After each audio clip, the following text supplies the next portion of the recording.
사랑하는 수정동교회 성도 여러분, 안녕하십니까? 김병철 목사입니다. 6월 21일 월요일에 드리는 매일 묵상을 시작하겠습니다. 오늘 부르실 찬송가는 452장 내 모든 소원 기도의 제목입니다. 찬송은 형편에 따라 영상을 잠시 멈추시고 개인적으로 부르시기 바랍니다. 하나님의 말씀은 이사야 50장 4절에서 7절까지 말씀입니다. 구약성경 1030쪽에 있습니다. 이제 제가 하나님의 말씀을 강독하겠습니다. 이것은 하나님의 말씀입니다.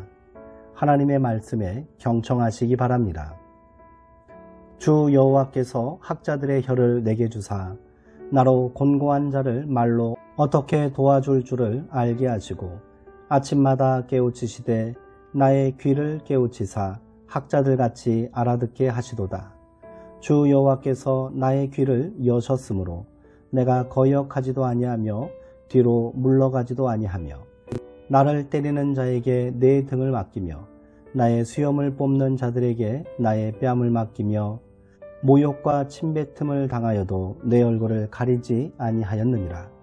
주 여호와께서 나를 도우심으로 내가 부끄러워하지 아니하고 내 얼굴을 부싯돌같이 굳게 하였으므로 내가 수치를 당하지 아니할 줄 아노라. 아멘. 나의 귀를 깨우치소서라는 제목으로 묵상 말씀을 나누도록 하겠습니다. 아큐 정전이라는 소설책이 있습니다. 중국의 작가 루신의 대표적인 중편 소설입니다. 소설의 주인공 아큐는 날품팔이를 하는 최하층 신분의 사람으로 전형적인 약자에 속합니다. 그는 강자들이 득실거리는 세상에서 살아남기 위해 소위 정신승리법이라는 묘책을 생각해냅니다. 소설의 내용을 예로 들자면 그가 동네 깡패들에게 얻어맞고는 나는 아들한테 맞은 격이다. 아들뻘 되는 녀석과는 싸울 필요가 없으니 나는 정신적으로 패배하지 않은 것이다. 라는 식으로 스스로 위안을 삼는 것입니다. 비겁한 자기 변명이고 패배주의입니다.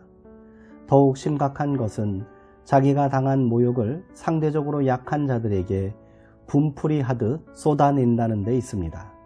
루시는 소설 속 주인공을 통해 중국 사회가 변혁되기 위해서는 정신승리법과 같은 비겁한 태도에서 벗어나야 함을 강조하고 있습니다. 오늘 함께 읽은 말씀은 이사야에 나오는 4편의 종의 노래 중 3번째 노래에 해당하는 내용입니다. 종의 노래는 모든 굴욕의 역사를 청산하고 하나님께서 만드시는 새로운 세상을 통치할 이상적인 지도자에 대한 염원을 담고 있습니다. 그래서 성서학자들은 종의 노래를 그리스도에 대한 예언의 말씀으로 이해합니다. 바벨론 땅에 포로로 끌려간 이스라엘 백성들이 염원하는 새 시대의 지도자는 어떤 모습이어야 할까요? 민족의 원수를 일거에 처단하는 강력한 힘을 가진 자라야 할 것입니다. 이웃나라가 감히 대항할 엄두도 내지 못할 위엄과 능력을 소유한 통치자이어야 합니다. 그런데 이사야가 노래하는 여호와의 종은 실망스럽기 짝이 없습니다. 힘은 고사하고 작은 바람에도 휘청거릴 정도의 연약한 존재로 보입니다. 종의 노래의 절정이라 할 수 있는 이사야 53장의 순환의 종은 세상 모든 고통을 홀로 짊어지고 사람들의 죄악과 질고를 몽땅 도맡아 죽음의 길로 걸어가는 자입니다. 마치 도살장에 끌려가는 양 같은 존재입니다. 오늘 본문의 3번째 종의 노래도 마찬가지입니다. 나를 때리는 자들에게 내 등을 맡기며 나의 수염을 뽑는 자들에게 나의 뺨을 맡기며 모욕과 침뱉음을 당하여도 내 얼굴을 가리지 아니하였느니라. 그러면서 하나님께서 나를 도우심으로 내가 부끄러워하지 아니할 것이다 라고 말합니다. 마치 정신승리법처럼 보입니다. 고대 사회에서 수염은 권위를 상징합니다. 그것이 뽑힌다는 것은 치욕적인 일이 아닐 수 없습니다. 그런데도 참겠다고 말하는 것이 정신승리법이 아니고 무엇이겠습니까? 그러나 이사야가 노래하는 여호와의 종은 절대로 그런 존재가 아닙니다. 강자로부터 받은 경멸을 애써 태어난 척하고 비굴하게 물러서는 자가 아닙니다. 그것은 어떤 경우에도 사랑과 용서함으로 사람들을 대하겠다는 위대한 결단의 표현인 것입니다. 이 가늠할 수 없는 사랑을 우리는 십자가에 달리신 예수님을 통해 만나게 됩니다. 십자가에 달리신 주님은 당신을 조롱하고 박해하는 무리들을 용서해 달라고 아버지께 기도하셨습니다. 예수님께서 그렇게 하실 수 있었던 이유는 당신의 존재를 떠 받쳐주는 흔들리지 않는 기둥이 있었기에 가능했던 일입니다. 그것은 하나님께서 나를 사랑하신다는 견고한 믿음과 신뢰입니다. 우리가 믿음으로 이 땅을 산다는 것은 자기 내면에 든든한 기둥 하나를 마련하는 것이라 할 것입니다. 기둥이 바로 서면 어지간한 무게가 얹혀도 무너지지 않습니다. 고난받는 종이 고통과 모욕 속에서도 의연하게 설 수 있었던 것은 그가 하늘에 뿌리를 내린 존재였기 때문입니다. 그렇기에 그는 자기를 지키는데 급급하지 않습니다. 오히려 자기와 같은 처지에 있는 이들을 위로하고 격려합니다. 아픔을 겪어본이라야 아픈 이들을 도울 수 있는 법입니다. 좌절을 맛본 사람이라야 좌절한 사람을 위로할 수 있는 것이지요. 위대하고 숭고한 사랑의 종은 그 두 마음을 통하게 만드는 분이 바로 하나님이라고 고백하고 있습니다. 주 여호와께서 학자들의 혀를 내게 주사 나로 곤고한 자를 말로 어떻게 도와줄 줄을 알게 하시고 아침마다 깨우치시되 나의 귀를 깨우치사 학자들같이 알아듣게 하시도다. 이사야 50장 4절의 말씀입니다. 하나님은 당신을 신뢰하는 이들에게 먼저 듣는 귀를 열어주십니다.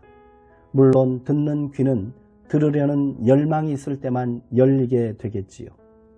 자기 생각으로 가득 찬 이들은 하늘의 소리를 듣지 않습니다.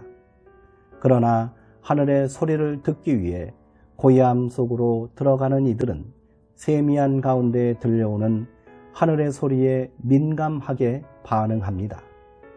귀가 열린 사람이라야 지친 사람을 말로 격려할 수 있는 법입니다.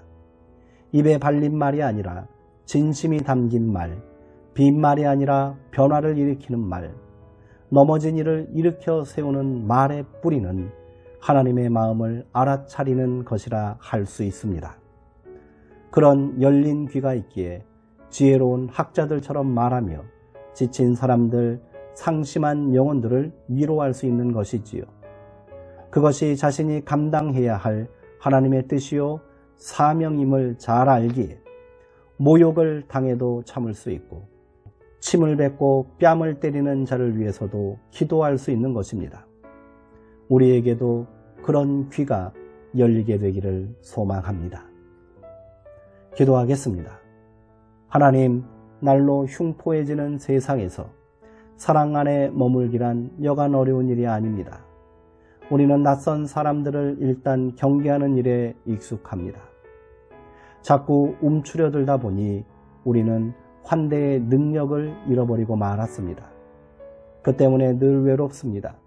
삶이 힘겨울 때면 누군가 다가와 손 내밀어 주기를 바라면서도 정작 우리들은 어려운 이들에게 선뜻 다가서지 못합니다. 이제는 자아의 감옥에서 벗어나 이웃들을 위로하고 격려하며 살고 싶습니다. 우리도 학자들같이 알아듣게 하시고 학자들같이 말로 곤고한 자를 위로하게 하옵소서. 예수 그리스도의 이름으로 기도하옵나이다. 아멘. 이상으로 오늘 묵상을 모두 마치겠습니다.